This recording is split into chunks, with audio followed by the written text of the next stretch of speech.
Winter pruning is done to revitalize a plant, keep them at an acceptable size, and to give the landscape a tidy appearance in the winter and spring months.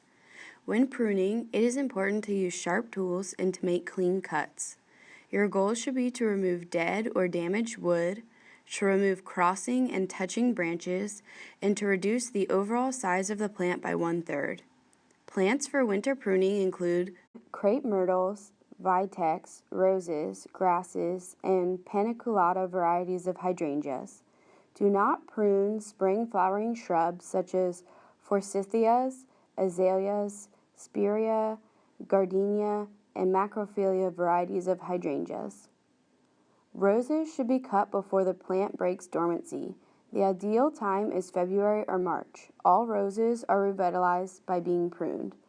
Prune to reduce height, width, and to thin the center of the plant to increase air circulation. When pruning, remove the oldest shoots of growth as close to the ground as possible. Then, cut back the younger and healthier shoots by 1/3 to 1/2. Pruning cuts should be made at an angle 1/4 inch above a leaf bud. It is okay to start the pruning process of roses with power shears, then finish with bypass pruners to remove select stalks completely. This will increase air circulation. A well-structured crepe myrtle tree will have 3 to 5 main trunks. Competing stalks should be removed. When selecting trunks for removal, keep the trunks that are the strongest and well spaced from the other permanent trunks. This will give them ample space to grow. Cut these extra trunks as low to the ground as possible. Now, look for dead, damaged, touching branches, and branches that will grow into each other in the next few seasons. These branches should be removed. Selectively remove necessary, larger structural branches to create good air circulation. Lastly, thin the crown by removing growth that is smaller than a pencil. Making cuts that are in the middle of branches instead of cutting back to a larger branch will result in rapid new growth, which won't be able to support the height of the blooms, and they are likely to snap and break under the weight.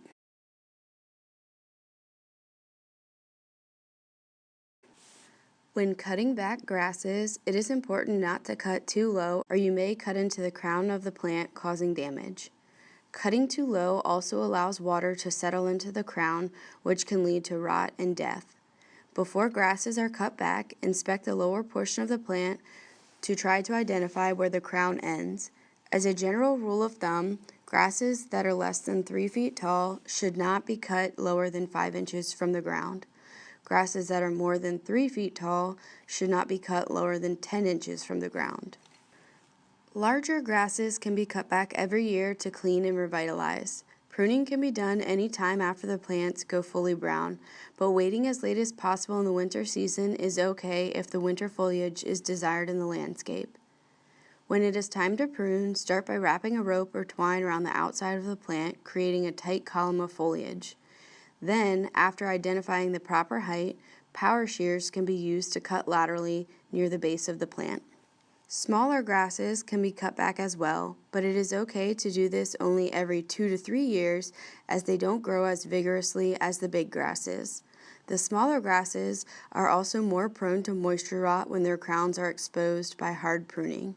Instead, while wearing rubber gloves or gloves with a tacky plastic palm, the plant can be cleaned of dead foliage by running your hands through the plant. The dead pieces should come out in your gloved hands. Liriope can be cut back with shears or even a push mower set on its highest setting if care is used to not cut into the crown of the plant or cut the tips of new growth that may have begun to emerge.